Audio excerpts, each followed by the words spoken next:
everyone, it's Heather from Heather's Michigan Garden, and today I'm going to be working on cleaning up another one of my flower beds. This one is filled with incredible hydrangeas and some panicles and some Annabelles. So I'll be working on cleaning these up, cutting them back, cutting off the dead stems, and getting it ready for spring and summer for it to start blooming, and I'm so excited about it. So thanks for watching Heather's Michigan Garden. I'll show you an update when I'm done. Thanks. Hey, I'm back with the update of cleaning up this flower bed. As you can see, it's looking pretty good. I did a lot of deadheading and cutting everything back.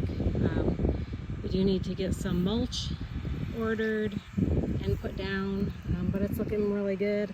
Cleaned out some of the leaves off my strip up here of creeping phlox, so when the leaves are matted down onto the creeping phlox, it kind of kills it out, and so it's hard for it to bloom. So I got that all cleaned up because those are one of my first bloomers, my creeping phlox. A really pretty show of pink, so that's how it turned out.